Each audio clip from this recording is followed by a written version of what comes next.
Welcome to Genomics Unlocked, where genomic science and webinars converge. Today's webinar focuses on OncoPanels with DNBSEQ, featuring speakers Dr. William Tan, Dr. Michael Ravulo, Dr. Yorei Han, Dr. Kathy Lee, and Dr. Felicity Hall. I'm your host, John. I'm the Senior Business Development Manager for Asia Pacific in MGI. MGI, we are dedicated to bringing the forefront of genomic research and discussions to both professionals and enthusiasts alike. So today, the main topic is really the OncoPanels with using the DNBSEQ. Right, and mainly we are focusing on the larger panels, such as called comprehensive genomic profiling. CGP is essential for precision medicine. We are happy that our distinguished speakers today evaluated their CGP panels on MGI's G400 and G99 DNBSEQ systems. For example, Agilent's Assays offers tumor profiling on G400. GenePLUS has a 1021 gene panel. NGeneBio targets from 18 smaller cancer panels to 343 genes for various cancer types. These panels achieve more than 90% Q30, more than 50 times coverage depth, and detecting variants down to 5% allele frequency or even lower. On the MGI sequencing platform, we offer speed, scalability, and cost effectiveness, supporting both large and targeted panels for cancer research, diagnostics, and advancing genomic medicine. So in this webinar series today, we have the honor to present to you 5 speakers from our 4 industrial partners. These are from GenePLUS, from Marexis, from NGeneBio, and Agilent, respectively. We are excited that these distinguished guest speakers will share with us their insights on the topics surrounding OncoPanels using DNBSEQ. Each speaker brings a unique perspective from their field of expertise in their different assays, mainly oncology panels focusing on the CGP and the larger panels for precision oncology drug selection and even MRD treatment monitoring. We are sure this will be a rich and enlightening discussion. So without further ado, let's extend a warm welcome to our first speaker, Mr. Xiaorui Han, Harry Han. He is an overseas product manager from GenePLUS. Mr. Han received his master's degree in biochemical engineering from Rutgers University in the US in 2016. He has over 8 years of research and marketing experience in NGS, microarray, and bioreactor design. He's currently working at GenePLUS as a product manager. The presentation from Mr. Han today is titled GenePLUS Provides One-Stop MRD Solution in Cancer Clinical Utility. Let's welcome him.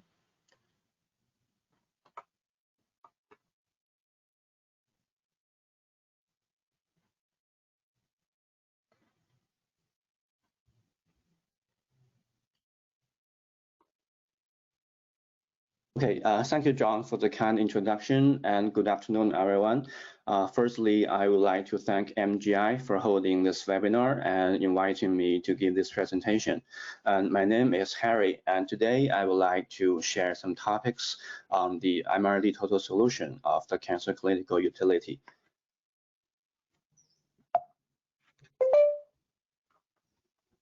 And this presentation have 3 parts. The first is an introduction of the MRD solution, and then there are some interesting case studies I would like to share with you. And the last will be a brief introduction of our company, GenePLUS. And so, okay, let's first talk about the MRD. And MRD, which is short for the molecular residual disease, or you may know it as a minimal residual disease. And originally, it was used in the treatment and the monitoring of leukemia. And as we can see from its name, that both minimal or molecular, so which indicates the small number of cancer cells that remain in the body during the treatment or after the treatment. So while this disease could be in the state of remission, and now it is a biomarker that indicates the tumor recurrence. So let's take ctDNA as an example. So if we have the MRD positive or the ctDNA positive, in most of the cases, it means the residual lesions can still be detected after the treatment, and the patient is in the risk of cancer progression. And if it is MRD negative or the ctDNA negative, it means the residual lesions cannot be detected, so after the treatment. And as a matter of fact, the ctDNA-based MRD have already become the first choice for the solid tumor recurrence monitoring, so which can assess the treatment efficacy through the dynamic changes in ctDNA. And since MRD as a biomarker has significant value in monitoring solid tumor recurrence, and we have begun researching and the clinical translation 8 years ago in 2016. And since then, we have collaborated with many oncologists as well as the translational scientists. And each year, we make a step forward in both the scientific research and in the development of the commercial product, the MRD solution. And in this year, 2023, we have shared our recent results and visions together with our collaborators such as Dr. Wu Yilong on cancer cell and molecular oncology, as well as on ESMO. So later I would like to share with you. And the assay strategy we use, as you know, there are tumor-informed and tumor-agnostic. So we chose tumor-informed and the personalized MRD panel. So basically, the patients will firstly do a multi-gene panel using the surgical tissues to see their genomic variation spectrum and to assess the medical guidance on targeted therapy, the immunotherapy, and chemotherapy during the peri-operative period. And then we will design the probes personally, so which will fit the variation spectrum of each patient to make it the MRD panel along with a fixed panel. So by using the hybridization capture methodology, and we can achieve up to 100,000 times of sequencing depth and keep the LOD at a very good level of as low as 0.01%. And so for the fixed probe panel, so we included the most significant and prevalent biomarkers such as the EGFR, MET, BRAF, and ALK in lung cancer, and KRAS and BRAF in the intestinal cancer, and HER2 and ESR1 in breast cancer, and also pan-cancer biomarkers like TP53. So for the personalized probe panel, we will make it based on the detection results of the previous multi-gene panel, usually use 2 to 20 biomarkers. The medical specialists can order the probes online on our bioinformatic analysis and the interpretation instrument, GeneBox, and then we will begin synthesize the probes and return the panel information, also managing them online through the GenePLUS box.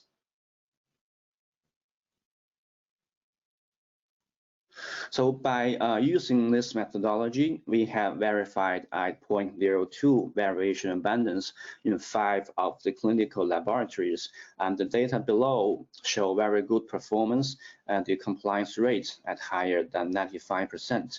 And up to now, our MRD solution has been in operation at 20 top tertiary hospitals in China. Next year, it will be open for the international market as one of our flagship products. So then I would like to share with you the sensitivity data we obtained together with our collaborators. You can see it's a impressive sensitivity from those plots, and the differences of the relapse-free survival rate against the days from surgery between the ctDNA positive and ctDNA negative patients. So 93.3 from the lung cancer, and 87.5 from the breast cancer, and 92.0 from the colon cancer. So those are either published data in ESMO posters or received paper or our internal data. And so you may be interested in what kind of samples and the requirements needed in order to perform this assay. So for example, we need either 10 to 15 unstained slides with tumor cells more than 20%, or the 2 Streck tubes of blood.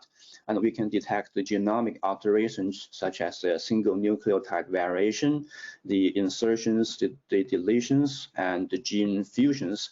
And the sequencing depth is more than 100,000 times, with 0.01 LOD for 4 variants and 0.005 LOD for the 20 variants. And this assay can either be performed on site in the clinical labs or in-house in our own central labs. And also, we are able to provide the end-to-end oncology total solutions with a collaboration with MGI, from the library preparation kits of the oncology precision medicine of therapy selection and to sequencing using the state-of-the-art sequencers from MGI, and also to our first-party and fully automatic bioinformatic analysis and the reporting system using our GenePLUS box. And the table below is a specification of the GenePLUS box, which enables us to perform the analysis and the interpretations with just a few clicks from the screen. And after the introduction of the kits, I would also like to introduce another flagship product, the GenePLUS box. So this box is designed to receive the raw data from the sequencers and then automatically perform the bioinformatic analysis, interpretation, and reporting of the MRD. And also, it will manage all the data in the built-in software for the future use. And this box is also CE-IVD certified. It can do all the analysis and interpretation offline and fully automatic. So it will help to greatly reduce the cost of the human labor in analysis and interpretation, while also protect the data safety and the confidentiality.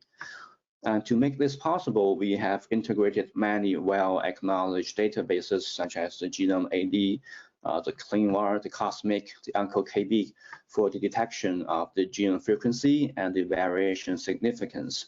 And the interpretation results can cover 100% of the solid tumors and 600 tumor types and 100% of the FDA-approved target drugs. And the majority of the clinical study and the publication results also. So the important mutation sites and like from the NCCN guidelines can be chosen to automatically update. So if it is connected to the internet, and also GenePLUS team can manually update the database on the quarterly basis. And okay, then we'll move to the second part, which are some interesting and valuable case studies. So the first one is a study of the MRD, or the determination of the prognostic value of ctDNA in the non-small cell lung cancer. This study was collaborated with Dr. Wu Yilong and includes patients with unresectable, locally advanced NSCLC treated with definitive CRT. And peripheral blood samples were collected at each present time point, so including the baseline, before RT, on RT, after RT, and every 3 to 6 months after CRT. So we can see that the results are significant in identifying the potentially cured population of patients with an NSCLC with a very distinguishable differences. And another case study is also from our collaboration with Dr. Wu Yilong, and in this case, 261 patients with stage 1 to stage 3 in NSCLC were enrolled. 913 peripheral blood samples were successfully collected and detected by the MRD assay with a total NPV at 96.8 and the PPV at 89.1. And we can also tell from the three graphs to the right that the significant differences between the disease-free survival rate of MRD positive and the MRD negative patients can be observed, which may represent a potentially curable group of the people. And aside from the published data, we also have several clinical trials at different phases for the treatment study purposes of the triple-negative breast cancer. So totally included more than 700 participants.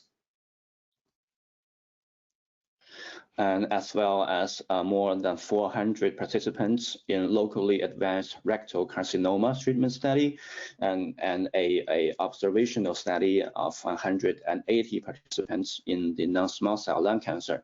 So we are actively expanding our study and the observations clinically to help consolidating the effectiveness of this biomarker, MRD, in the recurrence monitoring across various tumor types. So the last is a brief introduction of our company, GenePLUS. GenePLUS was founded in 2015, and since then we are focusing on the oncology precision medicine and providing the corresponding genetic testing total solutions using the next generation sequencing. And up to now, we have successfully tested more than 300,000 patients, and we have a very experienced R&D team of more than 300 staffs. And since late 2022, we are expanding our business to the international market. And up to now, we have successfully established businesses with 8 clinical labs in Europe, in Southeast Asia, Latin America, and the Middle East. As a collaborator of MGI, we are dedicated to be the NGS-based one-stop oncology gene diagnostics partners to our honored clients. Yeah, and this brings us to the end of the presentation, and please feel free to contact us at our global service email or visit our official website. And thank you very much for your attention. And I will give it back to John.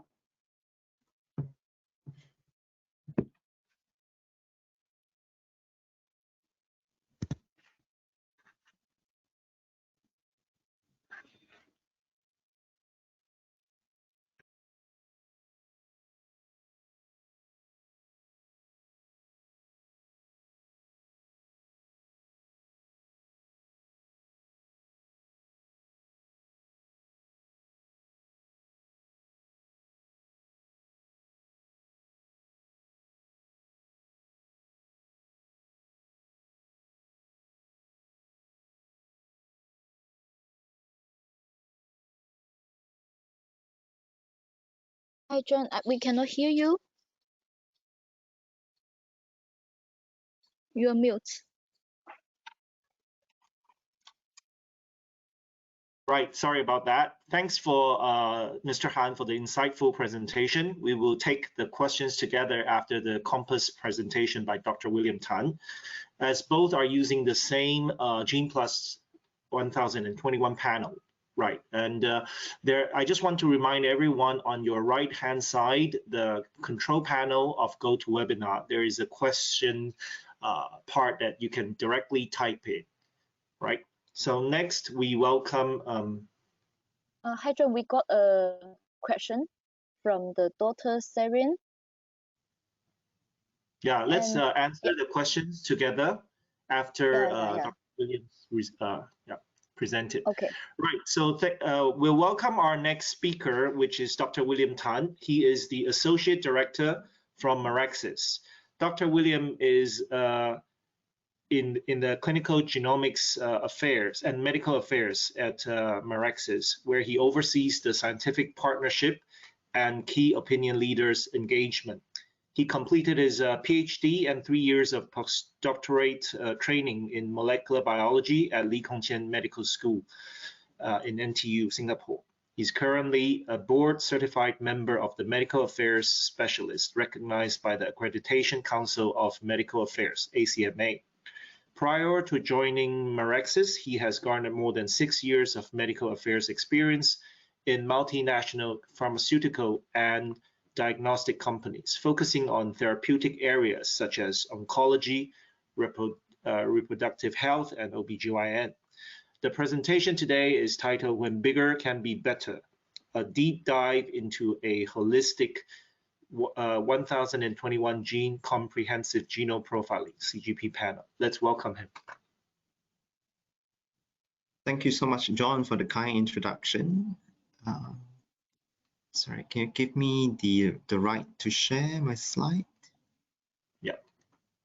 Okay. All right. Okay, can you see my slide? Yes, we can. Okay, perfect. Thank you, John, for the kind introductions. Hi, my name is William. I think John has done a wonderful introduction of my history and credentials. I'll just jump straight to the content. So today I will introduce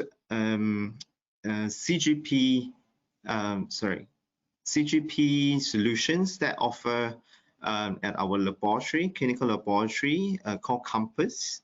Okay, so this is a laboratory developed test. And I will also cover the key features as well as biomarkers coverage of this panel, as well as sharing 2 real-world cases in this presentation. Okay, so I think just very broad overview on this LDT. So basically, this LDT is a we use the assay from GenePLUS, and then we sequence it on a MGI G400 sequencer. So it's a 1021 genes. So it has a good coverage on the fusion genes as well as homologous recombination, repair genes. I think importantly, on the average, looking at the current clinical samples that we have run, all of them have at least 1000 X sequencing depth. I think this is, in general, is a very good depth, at least double than the usual CGP that you see in the market. In the subsequent sections, I'm just going to touch on the different cancer drug biomarkers as well as coverage. Okay, but importantly, we want to ensure that it has a good turnaround time of 14 calendar days. So in this panel, we cover both all the genetic alteration, including SNV indels, copy number variations, fusions, TMB and MSI, okay, and is intended for cancer treatment selection. Okay, so if we look at the, in terms of the genes coverage, we have 312 genes that, most of these genes are actually tumor suppressor genes, which we provide a full exonic coverage. The reason is because for tumor suppressor genes, usually there aren't any hotspot present, so you require entire exonic coverage. And then we also cover part of the flanking regions so that we'll be able to give the physician the readout in terms of the readouts for copy number variants as well as splicing variants as well. Okay.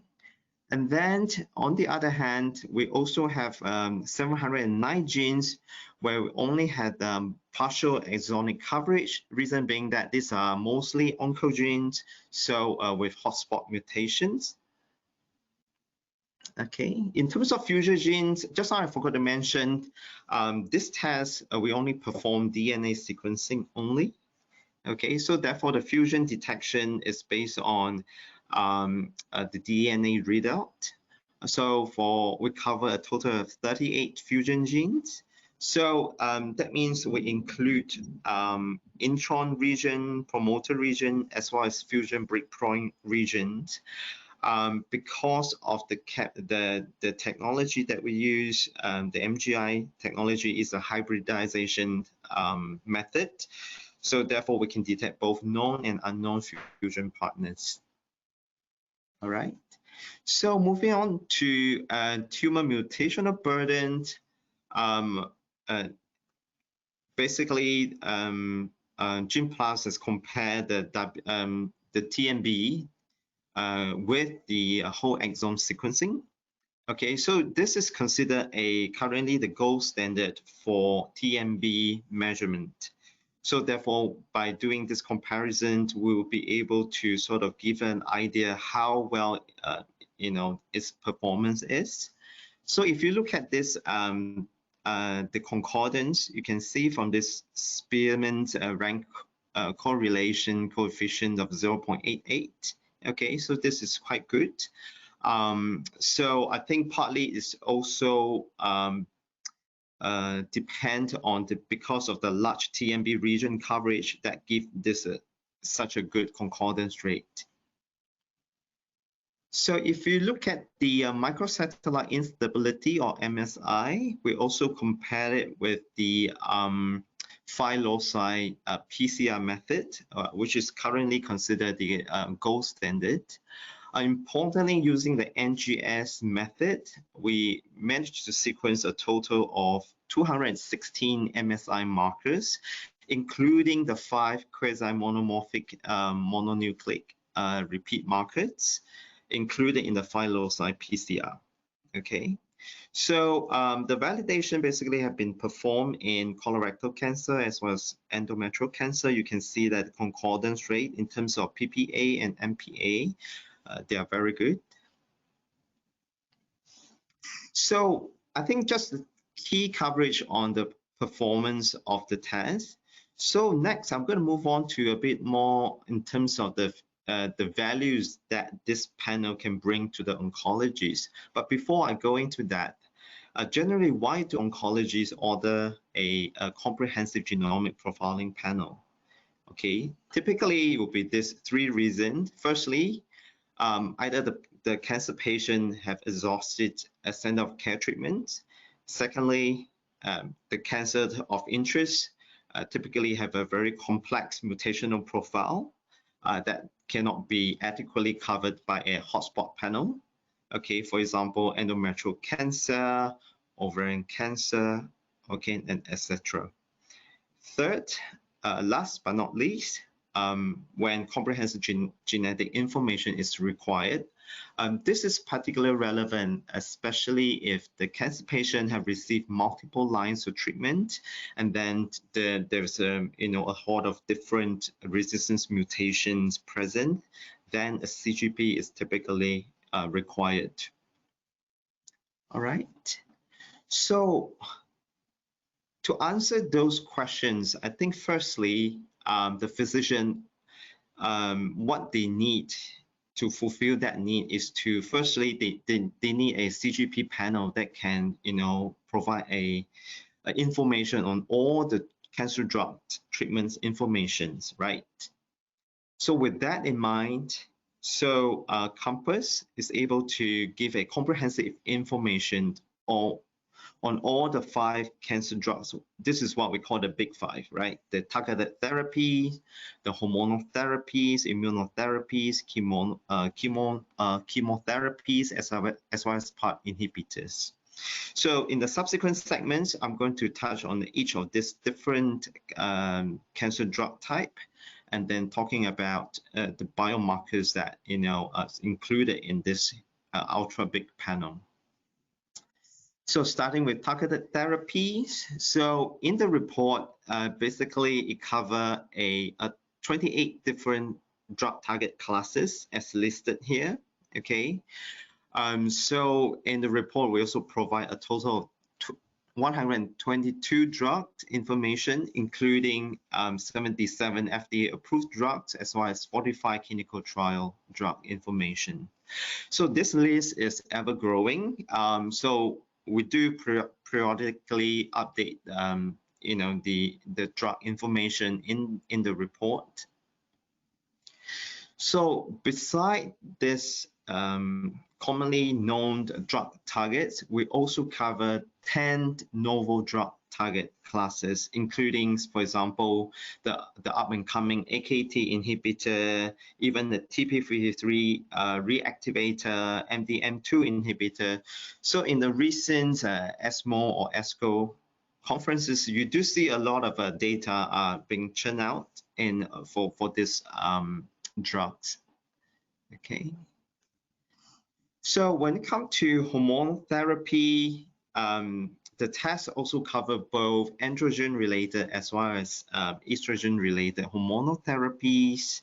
Okay, so with the different mode of actions, for example, we have an AR inhibitor such as bicalutamide as well as abiraterone, and then for estrogen-related therapies, we have AI, SERM, as well as SERD.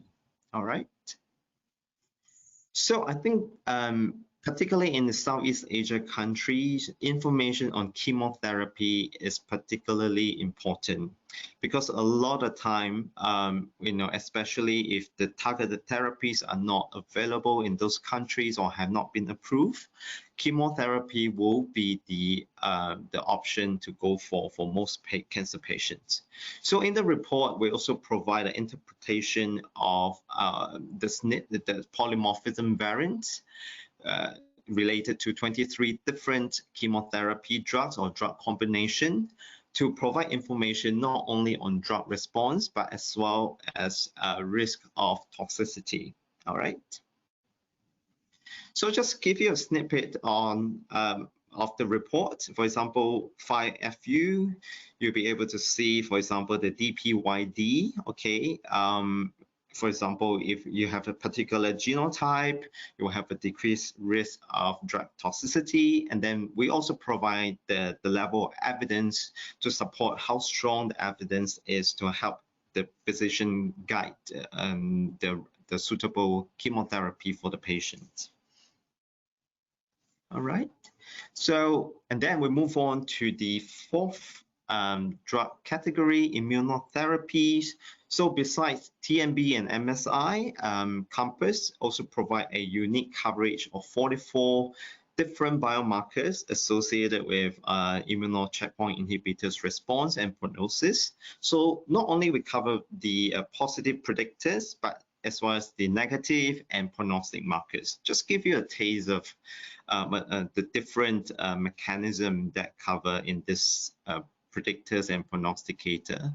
Firstly, for genes involved in, for example, neoantigen generation, such as those in the DDR or MMR pathway deficiency, okay, and hypermutations, for example, the POE, POD1 mutation, okay, and then on the other hand, the negative predictors will have, for example, those altering the antigen processing or representation pathway, and also the hyperprogression risk, for example, okay, and of course, in the recent year, STK11 and KEAP1 mutation has been well known as a markers that may confer poor outcomes, particularly for ICI treatment in lung adenocarcinoma, for example. So I think Compass in general give you a very good coverage on the biomarkers that, what we know so far about the biomarkers that can potentially affect the sensitivity as well as the prognosis following ICI treatment. Okay. So last but not least, we also cover a total of 36 homologous recombination repair genes. Okay, so including BRCA1/2. So just to sort of reiterate, so Compass is offered as a tissue testing. So therefore, in the report, we do not distinguish between germline versus somatic mutations. But sometimes we know that, based on the allele frequency, one may implicate potential germline in inference. But of course, at the end of the day, we require germline validation. Okay. So the reason why we have such a comprehensive 36 HRR genes coverage is because if you look at in ovarian cancer, particularly high-grade serous ovarian carcinoma, you can see that a good proportion of patients, besides BRCA1, 2, either germline or somatic mutations, close to 10% of these patients will have not what we call the non-BRCA HRR gene mutation. So therefore, the coverage of these genes is important, particularly in ovarian cancer. So if you look at the study 19 published in 2018 in olaparib treatment in this subgroup of patients, you can see that patients harboring tumor BRCA wild type but with HRR mutation, they do benefit from olaparib treatment. Okay, and this difference was statistically significant in terms of progression-free survival as well as overall survival.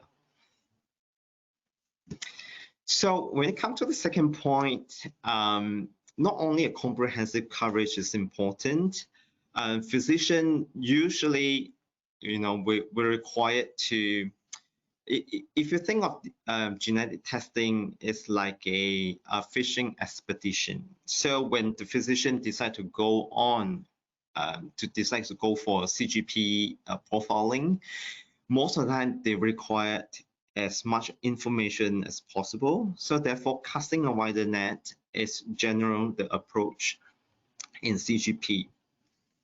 So when we compare the genes coverage of CoMpass versus a FDA-approved CDX, okay, later on I'm just going to focus on this unique 734 genes. So we basically kind of plot them, want to identify, what are these unique genes and kind of fall under in the pathway analysis, right? So using the rectum, and we kind of identified where this 734 unique genes are. So they basically involve in signal transduction, typically in the RTK as well as other, drug-related pathways, right? So I think a majority of them, about 250 genes of this, they are involved in important signal pathways or signal transduction, which could potentially directly impact the information on targeted therapy. So secondly, when we look at the top two most prevalent pathway involved, you can see that the cytokine signaling pathway is also, there are 123 genes involved in this pathway. Okay, so potentially it may also impact information on immunotherapy. And last but not least, if you look at the DNA repair pathways, a lot of these genes that are unique in CoMpass are actually present in, for example, the base excision repair or the DNA double strand break repair. All right, so this potentially will impact your information on PARP inhibitor or immunotherapy. Okay. So coming back to the third point, providing a holistic genetic information so that cancer can be treated as a whole.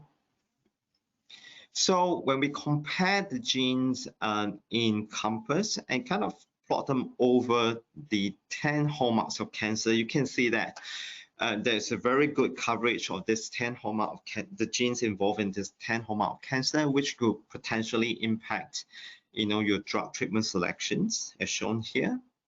And then recently there are 4 additional hallmarks of cancer have been reported, and then we saw that CoMpass have a good coverage of genes, for example, involved in IDH, unlocking the phenotypic plasticity, epigenetic reprogramming, as well as polymorphic microbes recognition. Okay, so importantly, with that comprehensive coverage of the genes, 1021 genes, potentially we can plot them in this pathway analysis to give the physician a very comprehensive information, so that, based on the pathway analysis, they will be able to identify, what would be the relevant treatment downstream or upstream of the pathway. Using this as an example, if the patient harbors a cyclin D1 amplification, and we know CDK4/6 inhibition will be an appropriate treatment options for this, the treatment strategy for this patient. Okay, so I'll move on to the real-world case sharing. Okay, so for the first case, we're female Asian, 75 years old. She was diagnosed with an HR-positive breast adenocarcinoma stage 4 with liver met. So the specimen that received had a tumor cellularity of 50%, and this was done from a core biopsy, 5 cores. Okay, so this patient was previously treated with first-line endocrine therapy plus chemo. So what happened? The physician wanted to identify the resistance mechanism to understand, what would be the next treatment option for this patient. So what we found is that as a tier 1 variant, we found PIK3CA H1047R mutation at a very high allele frequency, about 44%. So as we know, this particular PIK3CA, will guide the alpelisib plus fulvestrant treatment. Okay, and then in addition to that, we also found a RB1 truncating mutation as well as FGFR1 amplification. Okay, the TMB was low, and the patient was MSS. Okay, microsatellite stable. So if you look at the previous report highlighting the endocrine resistance, you can see that PIK3CA mutation as well as FGFR1 amplification have been reported as a potential endocrine resistance mechanism. And in the SOLAR-1 trial, the phase 3 pivotal study for the registration of fulvestrant, alpelisib plus fulvestrant, you can see that H1047X representing any amino acid has been known to render benefits for patient harboring this particular mutation. Okay. So therefore, the physician decided to go with alpelisib plus fulvestrant as a second-line treatment for this patient. For case 2, again, female Chinese, 62 years old. She was diagnosed with endometrial adenocarcinoma, again stage 4. The specimen that we received was from left ovarian mass with a tumor cellularity of 70%, and the patient was treated with first-line trastuzumab. Perhaps the first genetic alteration was identified to be a HER2 positive. That's why kind of guided the first-line treatment. Consistently, we did find HER2 ERBB2 amplification at 7 copies. Okay, and again, the physicians was interested to identify the resistance mutation in this patient. So in addition, we also found a tier 2 biomarker cyclin E1 copy number gain at 6 copies. Okay, so this could potentially explain why the patient was resistant to chemotherapy, to trastuzumab, because there are reports saying that augmented cell cycle pathway could be one of the resistant mechanism following trastuzumab treatment. Of course, Diagnostics, which is a pan-CDK inhibitor, has been proposed, but currently it was not available. The patient was DNB low, was also MSS. But in addition, the patient was found to harbor TP53 pathogenic mutation at R175H. So as we know, cyclin E amplification would not be a suitable candidate for CDK4/6 inhibitor because it's downstream of the pathway. So the only way to inhibit this is really to inhibit at the level of CDK4, CDK2, right? So therefore, I managed to identify a publication, although it's still a phase 1 study, but it kind of gives the physician some information to you know, perhaps identify the potential option for the patients, right? So in this report, it mentioned that WEE1 kinase as well as CDK2 kinase inhibition could be a potential mechanism to inhibit the cyclin E1 amplification, but currently these two drugs are not available in the country.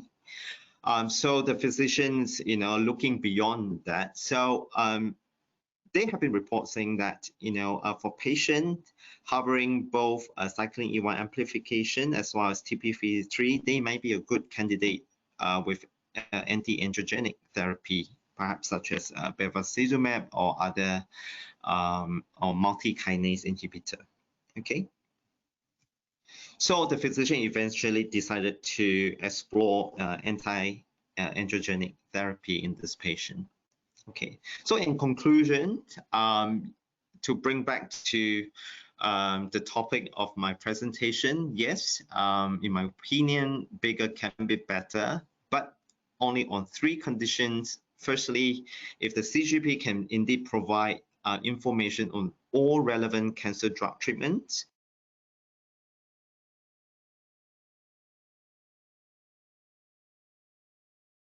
CGP can provide a comprehensive information so that the physician can treat the patient as a whole, and of course the price is right.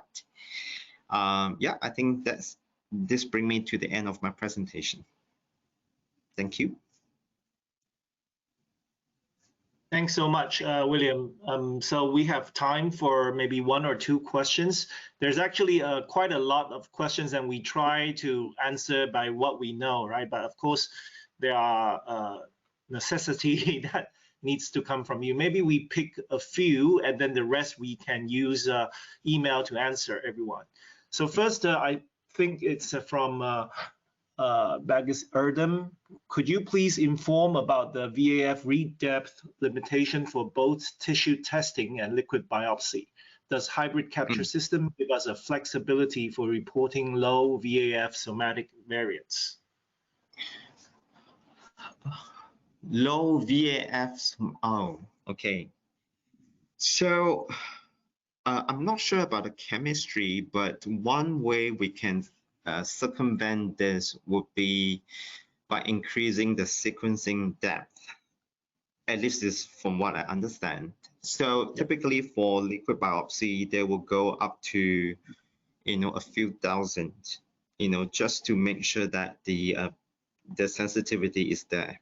So on the other hand, for tissue testing, you know, I think typically those CGP panel in the markets, they will require a minimum of at least 500x is good enough. Thank you. Thank you. Maybe one more question. We still have some time before the next speaker.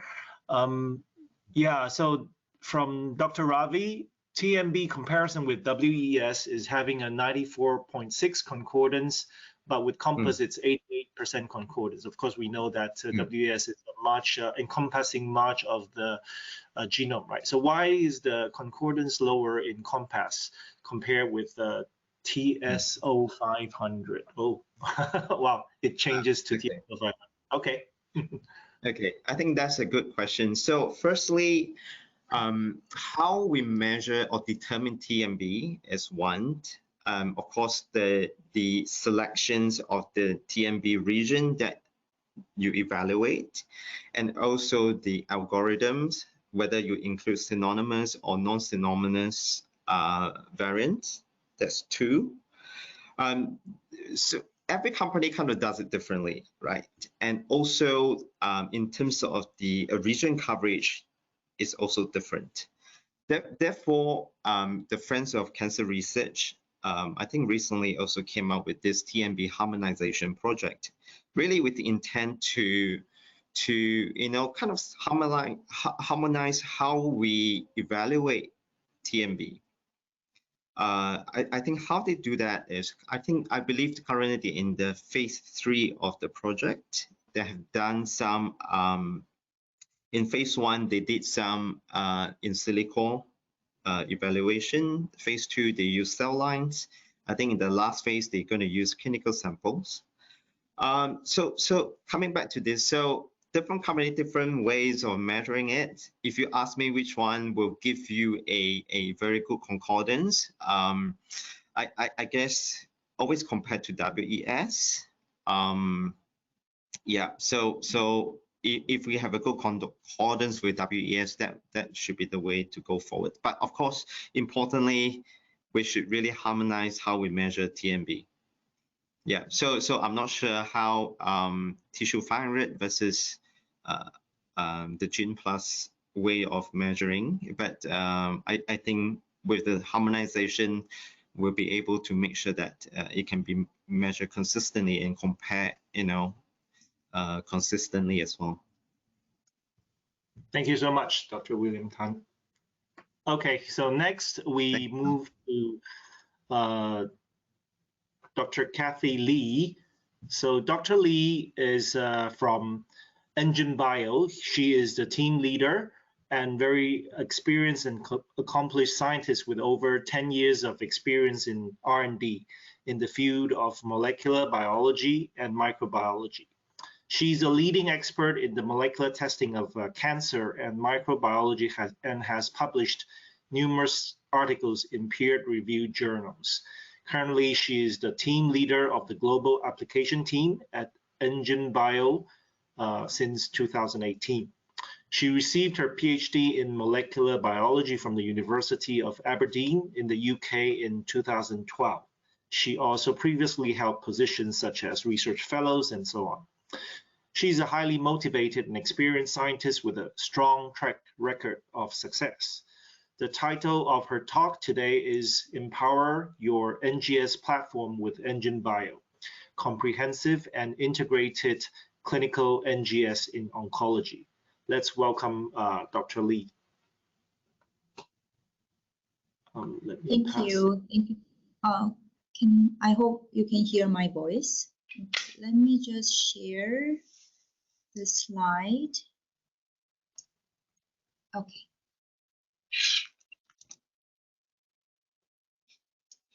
Okay.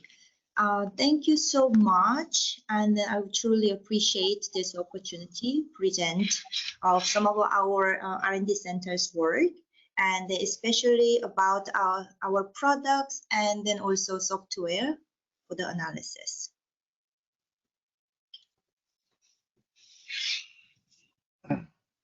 Sorry.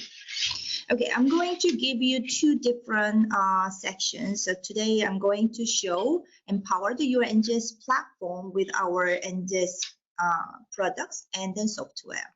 And then secondly, some of our products, I'm going to show the data of the validation of our panels with G99 platform. Okay, NGeneBio, we are located in Seoul, South Korea, and then we are the main leader of the NGS products and software in South Korea. And then we are expanding our product globally, and based on our biotechnology and then IT technology, which is a software. In the combination of the NGS panel and then software, we are aiming for provide the people with the precise diagnostic solutions. NGeneBio, we are mostly interested in the major target disease in inheritance cancer like ovarian cancer and breast cancer, and then also hematology malignancy, and then solid tumor, especially lung, colorectal, and pancreatic, brain, and etc. We also have NGS products like a human leukocyte for HLA typing, and then also infectious disease like tuberculosis, and then also neurodegenerative disease. However, I'm going to mostly show you briefly about these three products.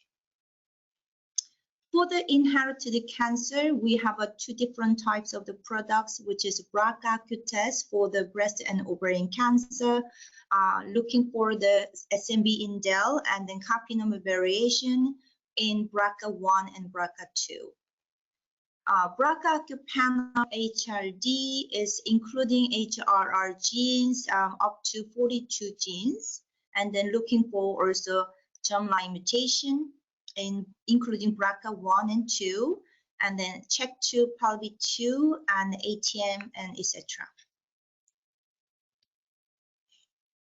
For the hematology malignancy panel, we have CIVD certified products, HemAcute test. We have a DNA panel with 108 genes, and then with RNA panel with 53 genes.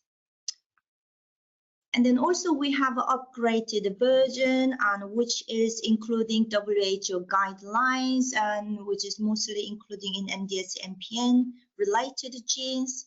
And then this one has 125 genes for DNA panel, and then 116 genes for the RNA panels.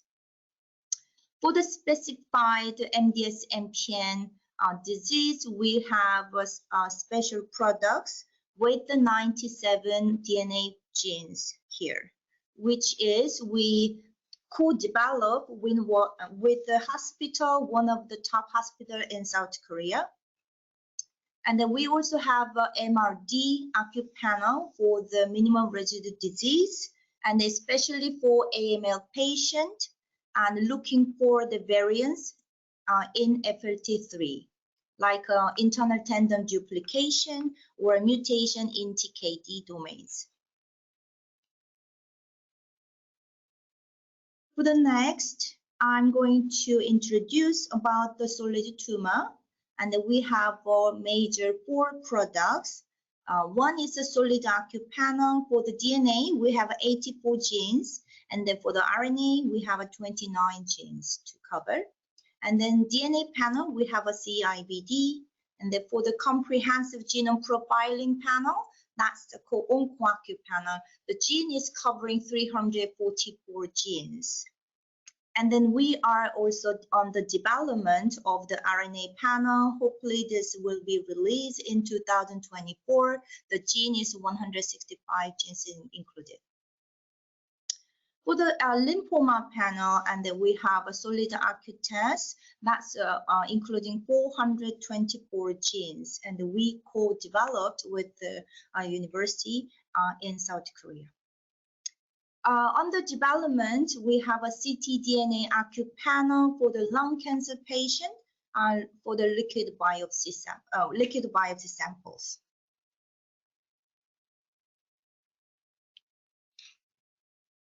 Okay, that's the most of our products I just introduced, and then I'm going to show 4 major products, and we validated with NGI G99 platform.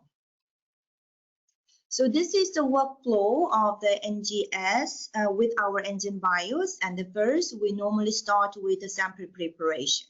And then using our panel, NGS panel, we prepare the libraries.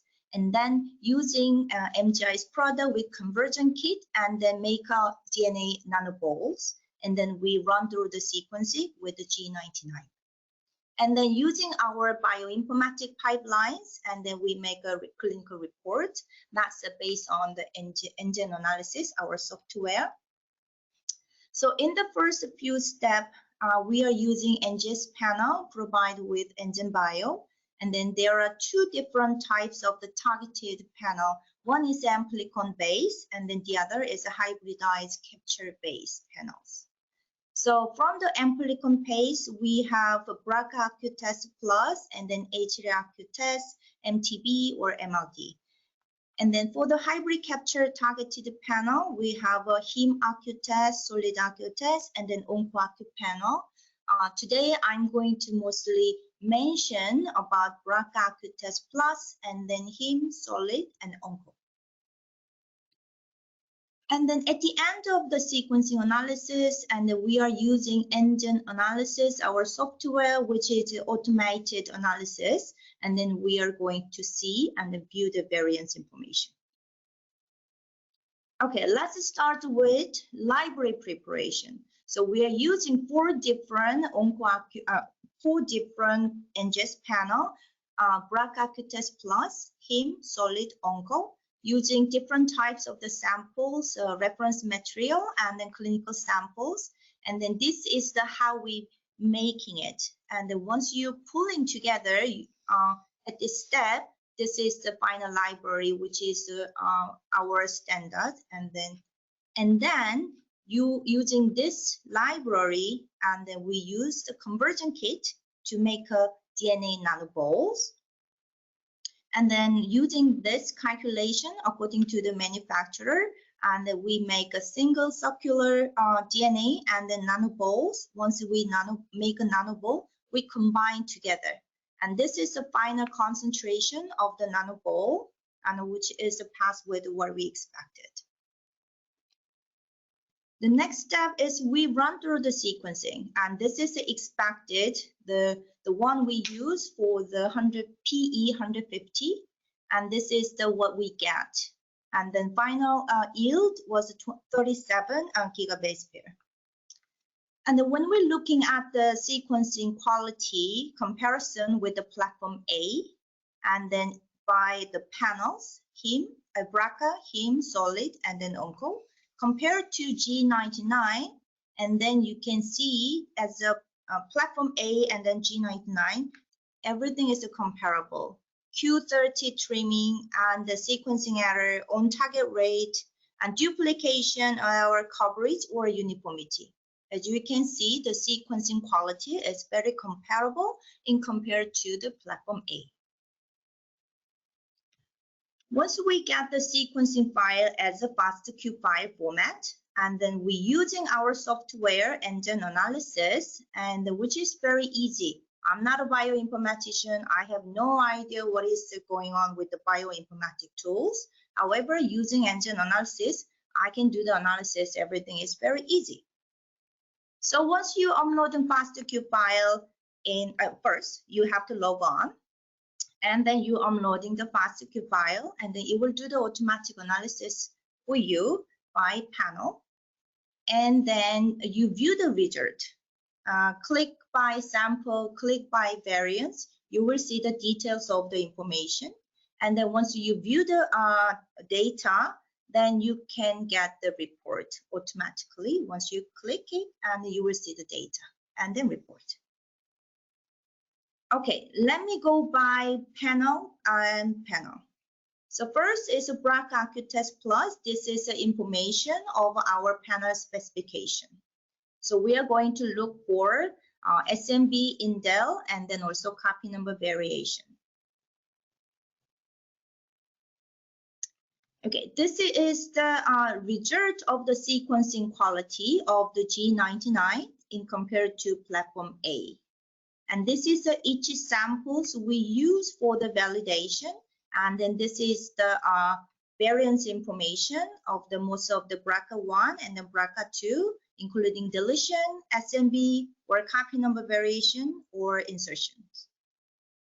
And this each sample is showing the trimming basis as a percentages, and then efficiency, and then mostly important is the uniformity at 0.5 and 0.2 in compared to platform A. And then as you can see, the average of this data, everything is compatible. It's very good. And then I can see the data is quality, especially for the uniformity at 0.2 is almost 99.8%. Okay, let's look at the variance. And its variance with the depths, and then alt count, and then fraction. And then these mutation is mostly for the germline mutation. That's why you are looking for the fraction is around 50%.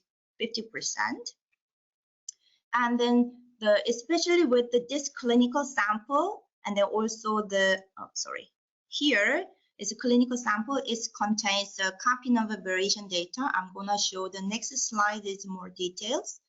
But as you can see, the copy number apart from the copy number variation, the deletion, insertion, or SNB, the fraction that's above, that's variance allele frequency, is very similar and then comparable compared to platform A. And then the variant detection rate is 100% agreement.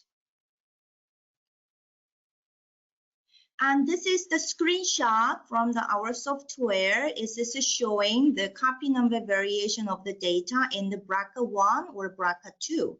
As you can see, as a color coded, the red color is the copy rows, and then the no color is the normal, and the yellow color is showing as a copy gain. But this sample contains the copy loss, and then as we are showing as exon level. And then as you can see here, if you click each exon, then it will comes with the amplicon levels of which amplicon comes with the copy loss indication or copy gain or the normal. Okay, next one is the hem-acute test, and then this one comes with the this one comes with the DNA panel we tested, and then 108 genes, which contains with the essential genes. Most of these genes are important for the insurance reimbursement in South Korea, also in the NCCN guidelines. And then we also including WHO guideline, and then which is not including here, and then this is the NCCN guideline or ENA guideline is listed here.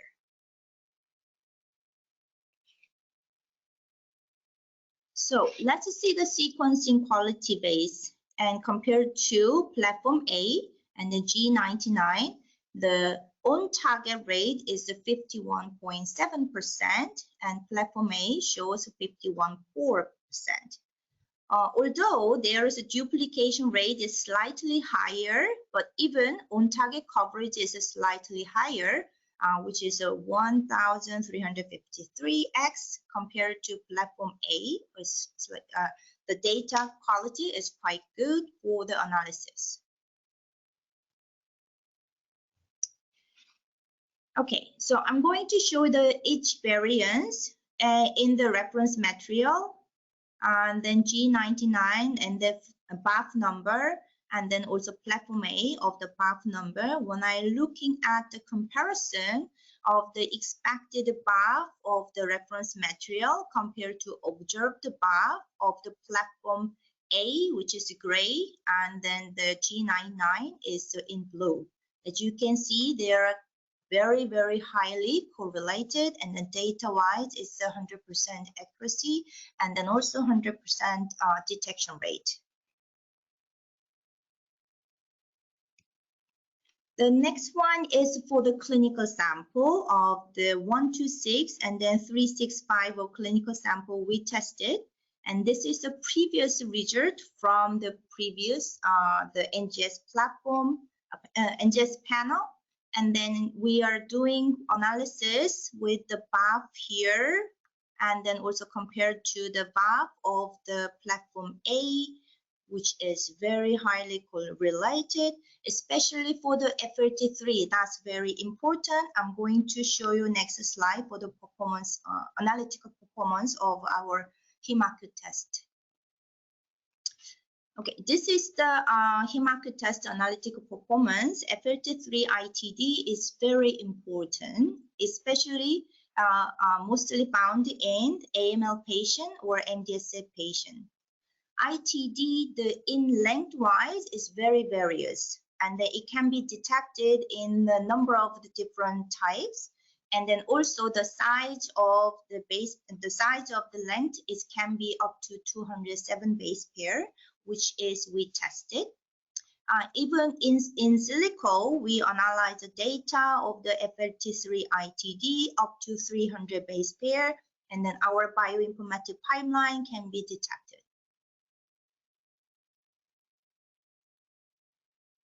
Okay, so next one is the solid acute test. Solid acute test is the number of the gene is 84. We are looking for SNB, indel, and then also copy number variation. of the 84 genes. And then these genes are including JAK3, JAK2, and then also some HRR genes as well, and then TP53 included.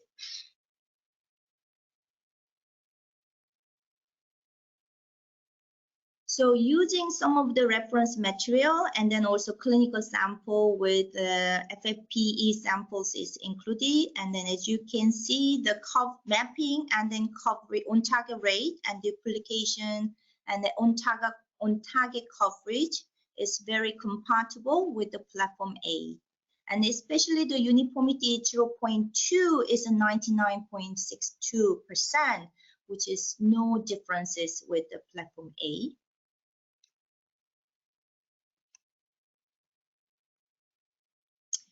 Okay, this one is showing the 184 variants and in HD 827, which is the reference material, which include NLAS mutation and then KIT, and then also EGFR or RED and mTOR and TP53.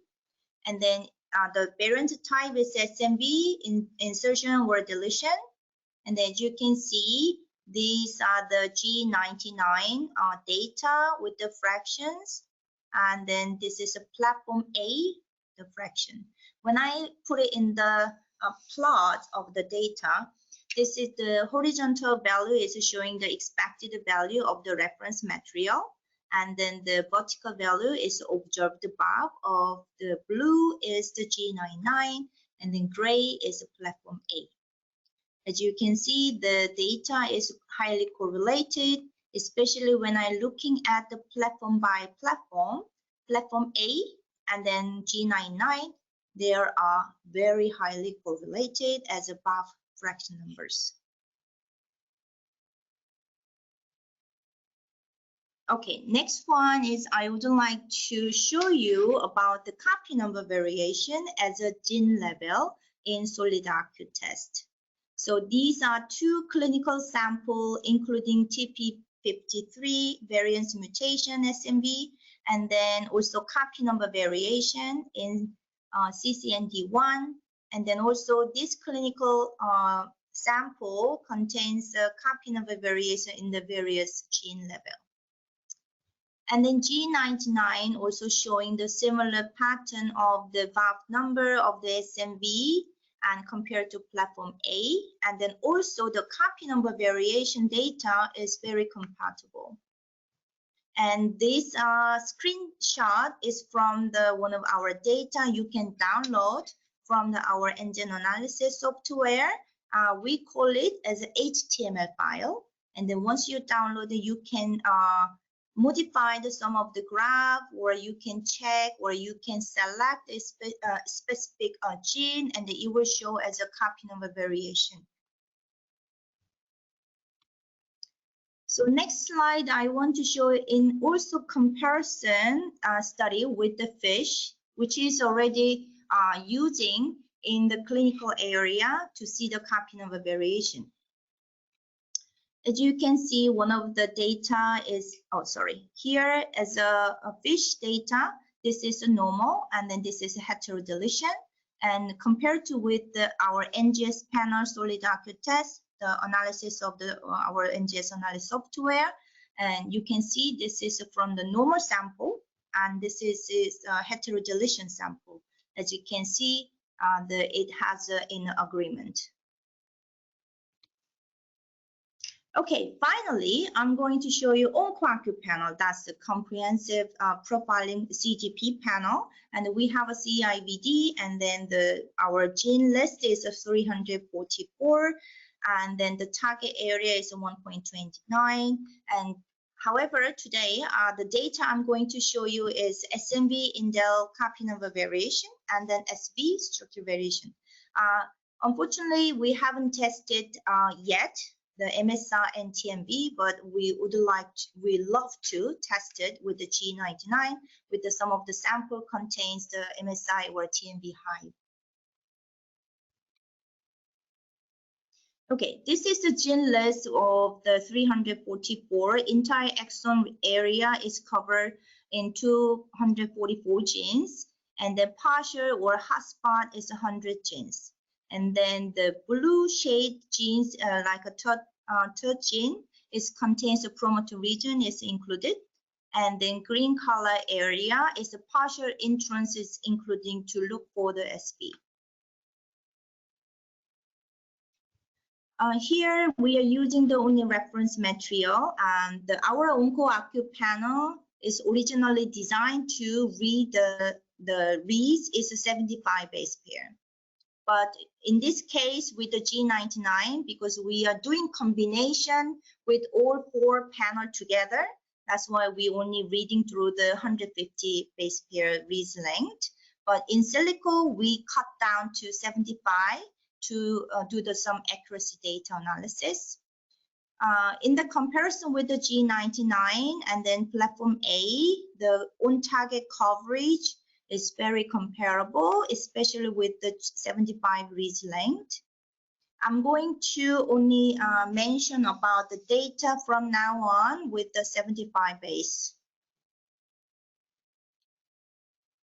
Okay, this is some of the data. I'm going to show you the coverage plot of the major genes like ARC or NTLK 1, 2, and 3, and then also BRAF.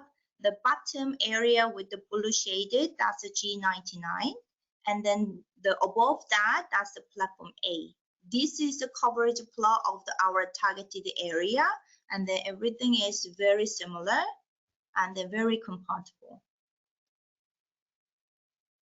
And then also some other genes like RED or ROS1 or FGFR1.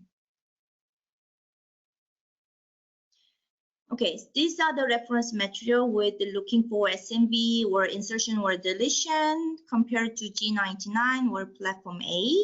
As you can see here, everything is correlated. It's very comparable. The accuracy of the data variant detection is 100%.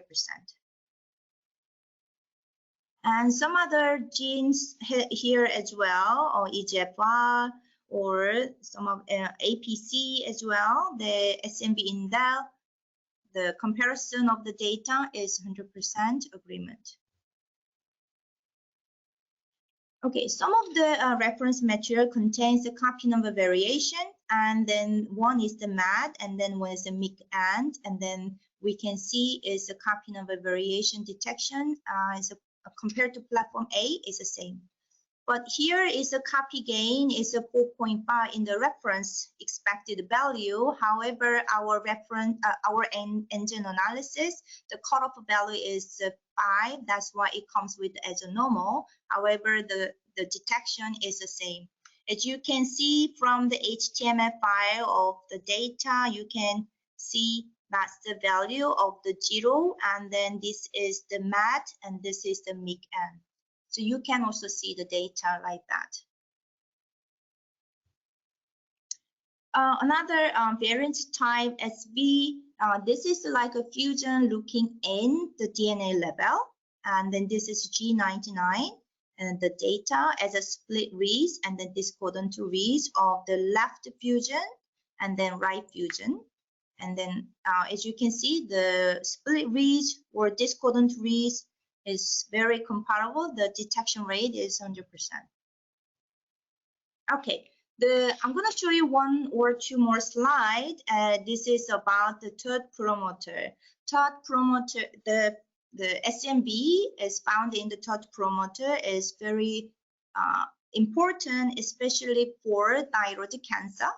And then, however, the third promoter region is very difficult to cover due to the high GC contents or the homopolymer region. So we have tested the 10 different clinical samples. 6 is a third promoter positive and 4 is a negative. We got the 100% of the accuracy. And when I'm looking at of the data here, then this is a platform A, this is a platform G99. I'm sorry, that should be 75, 75. But the third promoter region, the GC contents is very high here, here, here. But The color, the line of the color is the noises. However, G99 covers very nicely less noises compared to platform A. So it might be very nice to study or to detect the variants, especially in the promoter region or intron regions. Okay, to summarize, to see using the conversion kit to make a DNA nanoball, and then also the the MGI platform G99, I can see there's a pro and cons. However, but I'm not sure I can say pro and cons, but I would like to mention the few points. The first is a very high quality, compatible, and then it is really nice to the platform A, yes. And then second wise is a high output. It's up to 48 gigabase pair. It's very nice. And then also it will be very easy. You can do the one NGS platform. You can do the 2 runs because it contains 2 different flow cells. And then I can see the cost effective. I'm not sure this is the calculation is right. I'm not good at numbers, but as you can see, it is $0.0031 per 100 KB, which is almost 50% cheaper than the platform A. Okay, the cons, I would say the hands-on time will be a little bit increased because you need to do the conversion to the DNA nanoball. And then experiment handling, because you are doing another kit to use it, but it's just only 2 hours, and then handling is, so once you used to it, then I think it can be overcome. And then the third one is index selection. So we are using the platform ACEs, and there's some indexes is a dual or a single, but these consideration has to be taken as well. The last one is I would like to do the more validation. I want to do the various types of the variants, even third promoter region or TMB or MSI, some other clinical sample. Also, I would like to do or show more data using our RNA panels as well. So because you can do the combination together, all of our panels. Okay, the last slide, this is a kind of like a take-home message.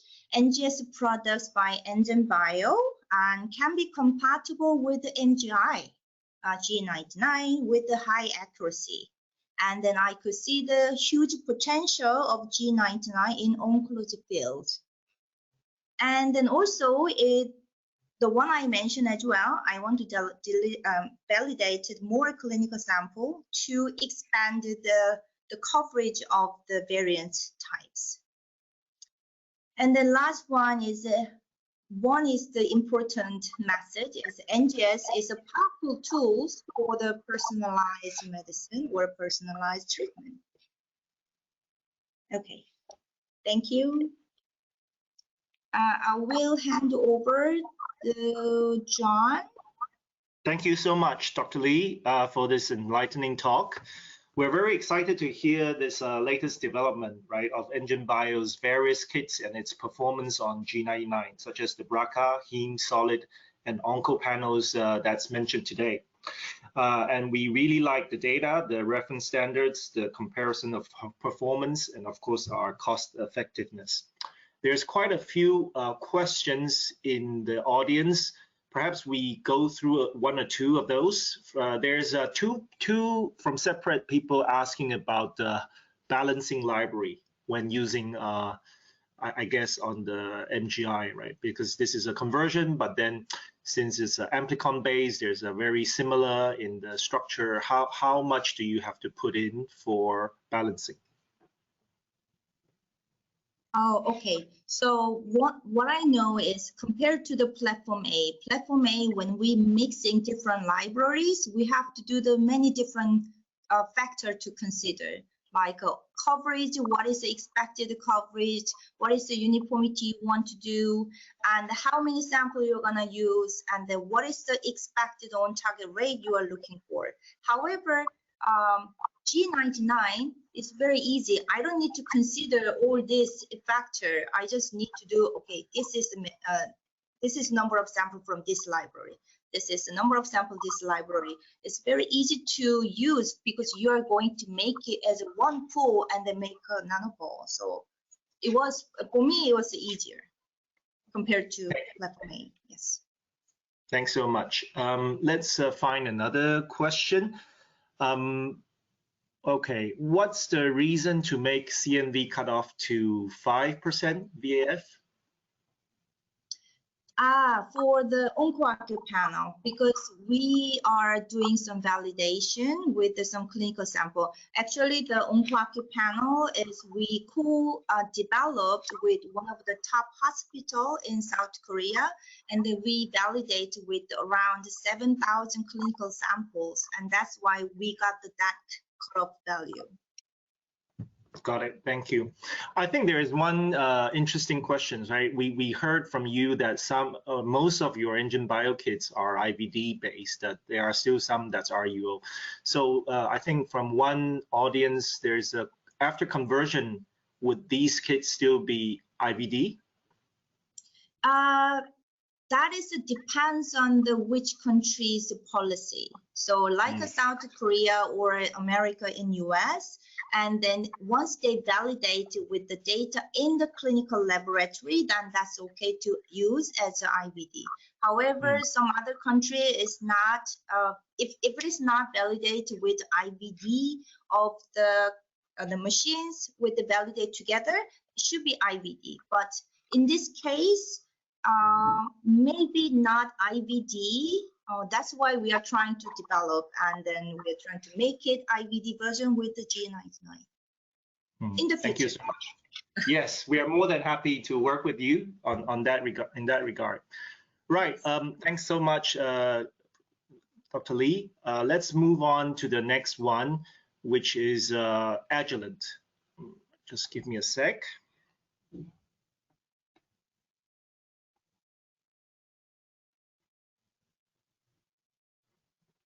Right, so we're now pleased to introduce our last but not least the two speakers from Agilent Technology. Dr. Felicity Hall, which is the Senior Global Product Manager, and Dr. Michael Ruvolo, the Director in R&D from Agilent. Felicity is the Senior Global Product Manager from SureSelect Cancer Assays at Agilent Technologies. Felicity received her PhD in molecular biology from Monash University in Australia. She has worked with market-leading global genomics companies, and her expertise is diverse, spanning both clinical genomics and life science genomics market. Dr. Michael Ruvolo is the Director of NGS Content Development at Agilent Technologies. He and his team are responsible for assay development using SureSelect NGS target enrichment technology. Today, they are going to present the work titled Elevating Precision Oncology, Empowering Tumor Genomics Profiling with Agilent SureSelect Cancer CGP Assay on the MGI DNBSEQ G400 sequencer. So due to the time zone differences, they are based in the US, our speakers has pre-recorded their talk. Dr. Chi-Yang Lee, the Senior Field Application Scientist from Agilent in Singapore, will be live for the Q&A session. So let's dive into the pre-recorded talk and get ready for this exciting session. Just let me put this.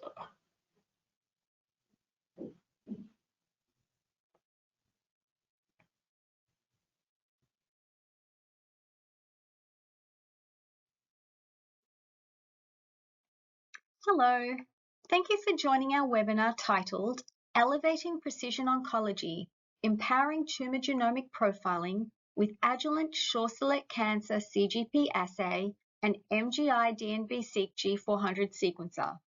I'm Felicity Hall and I'm the Senior Global Product Manager for the SureSelect Cancer Assays. And joining me today as co-presenter is Michael Ruvolo, who is the Director of Agilent R&D for Assay Development.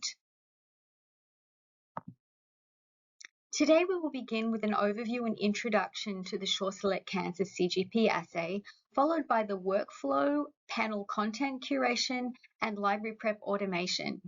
I will then pass it over to Michael Ruvolo, who will share the performance data of the CGP on the DNBSEQ G400, the principle of library conversion, and the informatics used for data analysis. Before we begin, I would like to draw your attention to a short overview video that is accessible via the SureSelect Cancer CGP Assay product page on the Agilent website. The video is less than 2 minutes and it gives a good overview of the CGP workflow, features and details. And of course, if you have any questions or you would like additional information, please don't hesitate to contact us. The SureSelect Cancer CGP assay is a comprehensive genomic profiling pan-cancer workflow solution for solid tumours. The workflow incorporates both sample and NGS library QC on either the bioanalyzer or the tape station, and the CGP assay itself was developed using Agilent's market-leading SureSelect XT-HS2 library prep and target enrichment technology. The assay offers both a DNA module and an RNA module, and they can be assayed either separately or they can be assayed in parallel and combined in the same sequencing run. The DNA assay incorporates 679 genes, and it will detect all key classes of somatic mutations. These include SNVs, CNVs, indels, translocations, which are gene fusions detected from the DNA assay. It will also assess tumor mutational burden and microsatellite instability status. We've also just recently added HRD assessment, which can be determined using either Sophia Genetics or Seq1 Genomics analysis software. The RNA module is comprised of 80 genes, and it will detect de novo gene fusions requiring only one of the gene partners to be known. So some of the key features of the SureSelect XT-HS2 library prep technology is that you can start with as little as 10 nanograms of input, the range being from 10 nanograms to 200 nanograms, with a recommended input of 50 nanograms due to the variable nature of FFPE samples. The workflow also incorporates enzymatic fragmentation, mitigating the requirement for having a physical shearing equipment, and the assay also incorporates the error-correcting unique molecular identifiers and unique dual indexes. The SureSelect Cancer CGP assay is also automatable on either the Magnus NGS prep system or the Bravo NGS workstation. In terms of sequencing compatibility, Agilent is a sequencer agnostic vendor, so the SureSelect Cancer CGP assay is compatible with a range of sequences, and today we will focus on compatibility with the MGI DNBSEQ G400 sequencer. With respect to analysis, Agilent offers flexibility of choice. We have the Agilent ELISA software, and for those labs that have their own informatics, we can provide the FastQ and the bed files needed to enable in-house analysis. If a lab needs both secondary and tertiary analysis solution, the Sophia Genetics DDM platform is plug and play for the SureSelect Cancer CGP assay. Alternatively, if you have a preferred third-party informatics provider, once again, we can share the FastQ and the bed files for the CGP to enable analysis on this particular platform. Overall, the SureSelect Cancer CGP assay is a flexible and modular workflow solution for solid tumours. One of the key features of the SureSelect Cancer CGP assay is the globally curated content, which was sourced from a wide range of clinical databases and guidelines, including NCCN and NHS. Agilent also consulted with their global network of oncology key opinion leaders to ensure the content was up to date and to advise regarding the inclusion of new and emerging biomarkers. Interestingly, the content of the SureSelect Cancer CGP assay also incorporates the content of both the Foundation 1 CGP and TrueSight Oncology 500.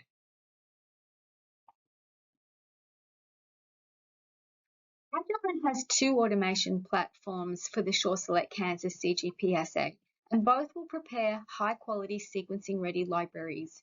We have the benchtop Magnus NGS prep system, which is walk away and offers simplicity, And we have the Bravo NGS workstation, which is open platform offering flexibility and it can accommodate high throughput requirements.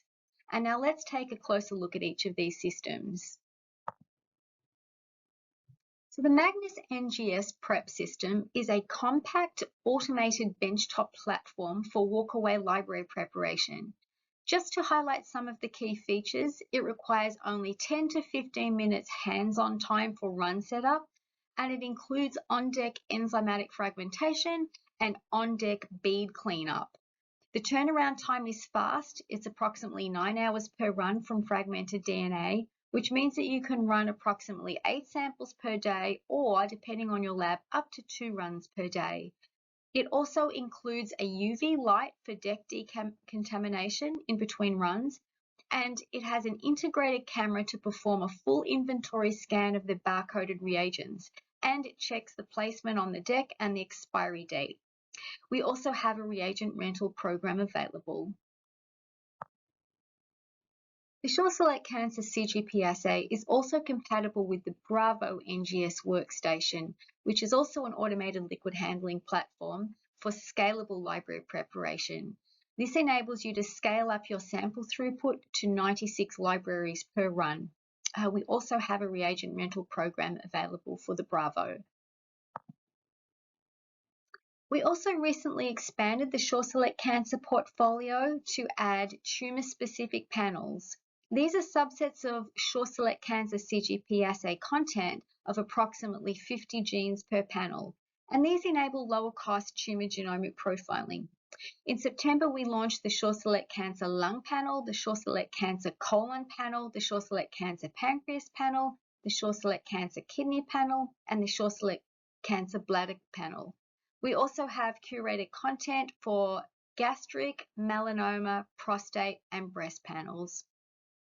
And now I'd like to pass it over to Michael Ruvolo to share the performance data for the SureSelect Cancer CGP assay on the DNBSEQ G400. Over to you, Mike. Thank you, Felicity, for providing an overview of the SureSelect Cancer portfolio. I'm going to now discuss the results of a performance evaluation we performed using the SureSelect Cancer CGP assay paired with the MGI DNBSEQ G400 sequencer and SOPHIA DDM analysis. The experiment was performed following the recommended procedure outlined in the SureSelect Cancer CGP user guide following the enzymatic fragmentation option. The samples were a combination of reference samples containing variants of the different types that can be detected by the assay.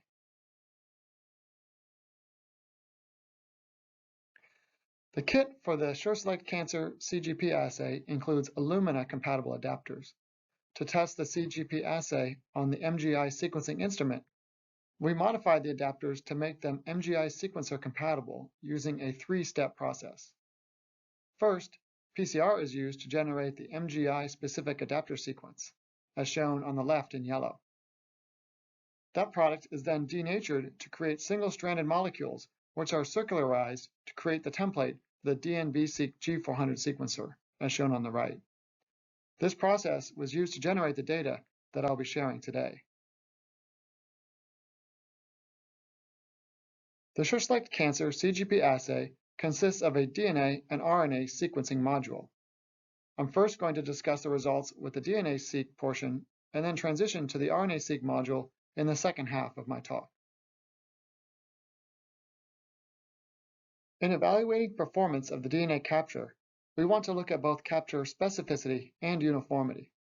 The capture specificity is the fraction of the sequencing reads that overlap with the targeted region.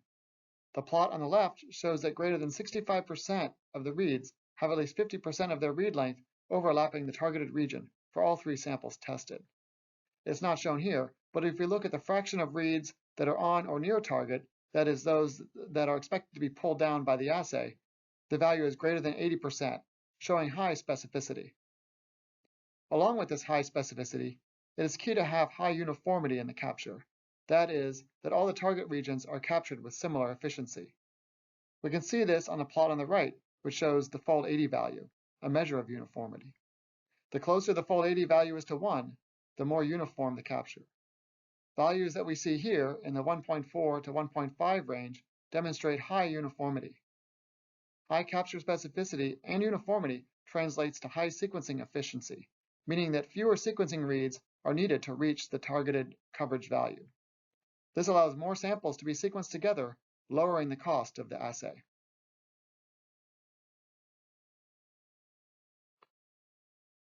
This high specificity and uniformity generated by the assay results in deep and consistent coverage when sequencing with the recommended 40 million reads, or 6 gigabases of sequencing.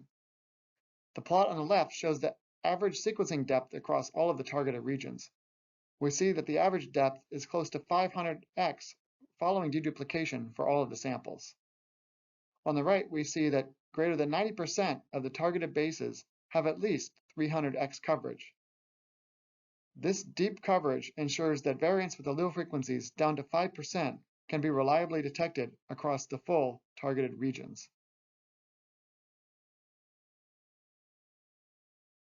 One of the reference samples used in the evaluation, HD753, has variants that span 2 to 20% allele frequencies. The variant types in the sample consisted of single nucleotide variants, insertions, and deletions of multiple lengths. The table on the left shows the expected variant frequencies for the different variants, along with the measured values detected by the assay. The plot on the right shows the relationship between the expected variant allele frequency and the detected variant allele frequency. We can see that there's a very good correlation between the two values, showing high sensitivity and little bias in the assay. We have partnered with Sophia Genetics to enable analysis of the SureSelect Cancer CGP assay using samples that have been sequenced on the MGI DNBSEQ G400. The Sophia solution provides variant calling for single nucleotide variants and insertions and deletions, as I discussed in the previous slide, along with tumor mutational burden, microsatellite instability, gene amplification, and translocation detection in selected genes. The Sophia software couples secondary variant calling with tertiary variant analysis, providing a fast queue to report solution. On this slide, in the middle chart, we see the workflow of the SureSelect Cancer CGP assay paired with the MGI sequencing and Sophia analysis. The left and right panels highlight the ability of the Sophia analysis to handle processing of the unique molecular identifiers, or UMIs, incorporated in the XTHS2 library prep. On the left is a schematic diagram showing the structure of the sequencing reads and how the UMIs are sequenced along with the sample fragment. The UMI sequence is recognized by the software and then used for downstream processing. The figure on the far right shows how the UMI sequences are effectively removed from the reads prior to alignment. Having UMIs in the library preparation and sequencing steps allow for more robust identification of unique reads and provides for some error correction to reduce false positives. As we also saw in the previous slide, variant calling is very robust with the assay. In this case, we looked at the genome in a bottle sample, which is a reference sample where variants have been well characterized and can be used to determine both sensitivity and specificity. The first 3 lines of this table show that we have greater than 99% sensitivity and 100% specificity in detecting variants in this sample. Again, analyzing the HD753 reference cell line, we see that all the variants were called at 40 million reads, with the exception of one variant in one of the replicates, as seen on row 5, where 4 out of the 5 low-frequency variants were detected. If we increase the number of sequencing reads, we do detect all 5 variants as expected. The recommended limit of detection for the assay is 5%, but the assay does support detection of lower allele frequencies. Here, we use the reference cell line HD734, shown in the last 3 rows, to demonstrate this. This sample has variants at 1.3% allele frequency. We see that with 40 million reads, 70 to 80% of the variants are called. But increasing the number of reads to 200 million, we see that 90 to 95% of the expected variants are called. The SureSelect Cancer CGP assay is designed to detect both immuno-oncology biomarkers, tumor mutational burden, or TMB, and microsatellite instability, or MSI. The assay covers greater than 1.6 megabases of exonic content, well above the 1 megabase recommended minimum for calling TMB. The assay also includes 288 microsatellite sites that can be used for evaluating the microsatellite instability status. The SOPHIA analysis accurately calls both tumor mutational burden and microsatellite instability in these reference samples. The HD753 and HD734 are known to be both TMB and microsatellite unstable, while the genome in the bottle sample, NA12878, is low for both biomarkers. The left plots show the MSI scoring for the samples. Each dot represents a microsatellite site, and dots above the dotted line are classified as high. We see that in the HD753 and 734 samples, the vast majority of dots are well above the line, while in the normal control, the dots are below the line. Similarly, when we look at TMB on the bar graphs on the right, we see that for HD753 and HD734, the TMB values are very high, while the normal sample, NA12878, gives a score of almost 0, indicating a TMB low sample. Two oncogenic fusions are also present in the HD753 DNA sample, in the ROS1 and RET genes. Unlike some other assays, the SureSelect Cancer CGP assay can detect selected translocations at the DNA level. We see here that the breakpoints for both translocations were detected. In the case of ROS1, the translocation occurred between intron 4 of the SLC34A2 gene and intron 32 of the ROS1 gene. For RET, the translocation involved intron 1 of the CCDC6 gene and exon 11 of the RET gene. The bottom table shows the copy number calls that were generated by the assay.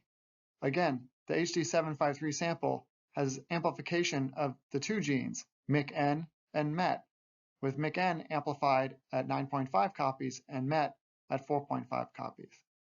We see the assay accurately detects both gene amplifications with a copy number comparable to the expected result. Switching gears to the RNA assay, which detects fusions in 80 genes at the transcript level, we evaluated performance using two reference samples. The Universal Human RNA Reference, or UHRR, is a mix of cell lines that contain various fusions, and the HD784 cell line is a formalin-fixed paraffin-embedded sample containing fusions in the ALK, ROS1, and RET genes. Like with the DNA assay, capture specificity for RNA is high, with 70 to 80% of the reads having most of their read length overlapping the target region. On the right shows the strand specificity of the assay. Unlike other RNA library prep methods, the SureSelect Cancer CGP assay utilizes a strand-specific approach, where the cDNA that is created from the total RNA matches the strand that the RNA was transcribed from. This can be seen here with greater than 95% of the RNA sequencing reads showing the correct strandedness. Strandedness is especially important in gene expression applications where different transcripts may be transcribed from the top and bottom strand, and therefore distinguishing these transcripts can only be done using a stranded library prep method as described here. RNA gene fusion detection was performed using the SOPHIA analysis platform, and all of the expected fusions were detected in the 3 replicates. The plot shows the amount of molecular support for the fusions compared to the threshold value for calling a positive event for all the fusions. We can see that the expected fusions, colored by the blue, yellow, and green dots, sit in the far upper right-hand portion of that plot, well above the threshold value shown by the dotted line. Further, the replicates are tightly correlated, with the dots of a similar color clustering together. I hope from today's talk you've learned a bit more about the SureSelect Cancer CGP assay and how it can be used to measure the key biomarker types found in somatic samples, and how pairing it with the MGI DNBSEQ G400 sequencing instrument and SOPHIA DDM platform results in high-quality sequencing data, allowing for the detection of variants with high sensitivity and specificity, while providing a sample-to-report solution for somatic analysis. Thank you for your time and your attention.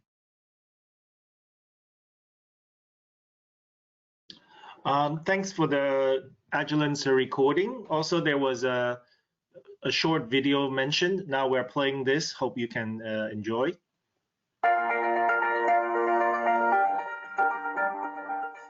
Cancer is as complex as the people it affects. Decoding those differences at the genomic level is key to precision oncology. Introducing SureSelect Cancer Comprehensive Genomic Profiling Assay and Workflow. More insights in sight.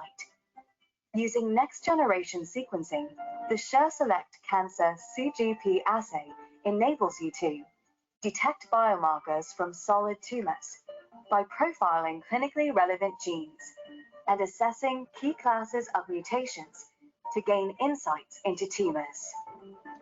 Go from sample to results in under 4 days with a fast, efficient, and flexible workflow.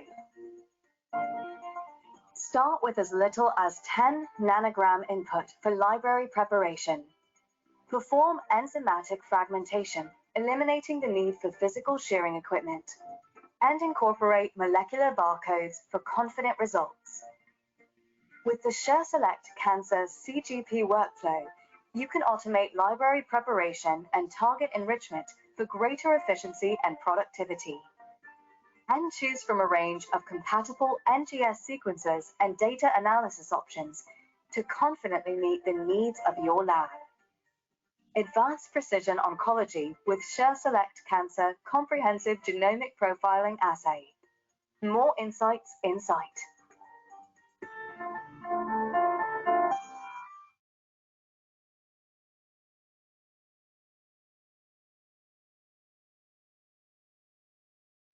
Right. Thanks for all. And I think it's very interesting that the different companies' comprehensive genome profiling has slight differences. For example, you can see the gene numbers difference, right? And there are some with RNA fusion detection, some are purely DNA.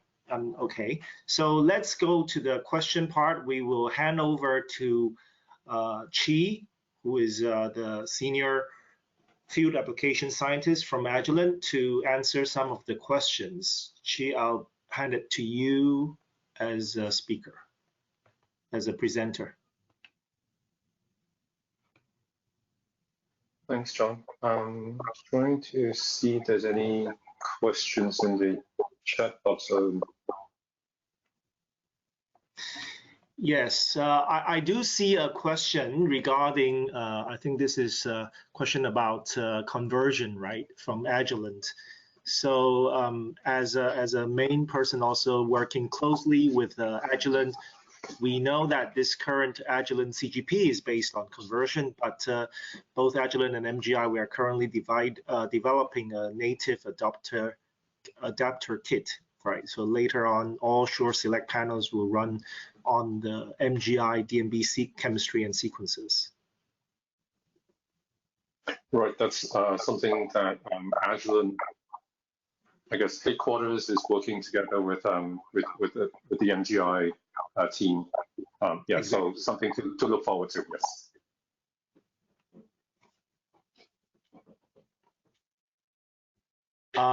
I think there's a question asking whether this Agilent's CGP is compatible on the G50.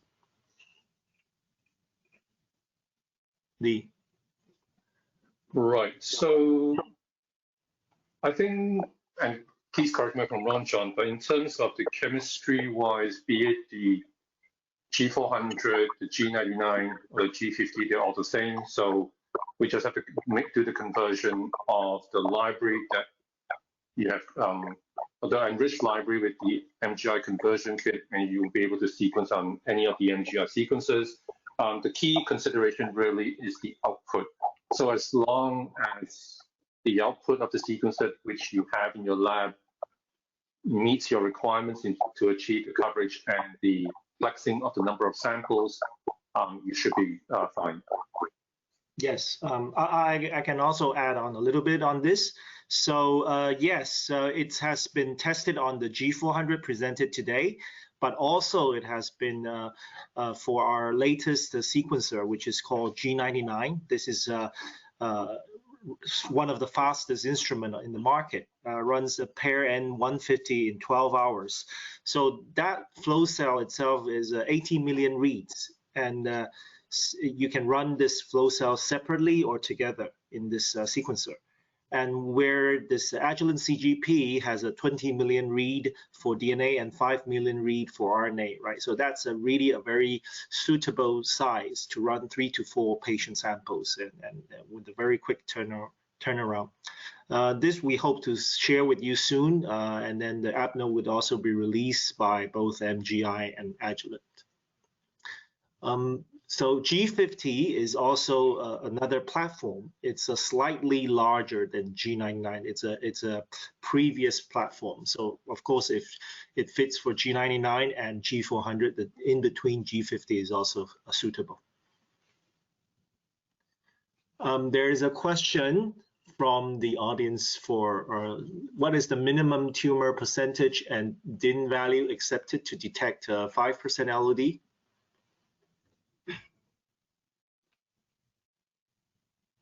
Okay, so in terms of the DIN value, the recommendation that we have is really as high as possible. But of course, when it comes to working with tumor samples, there's a limitation to the sort of quality of the DNA that you have.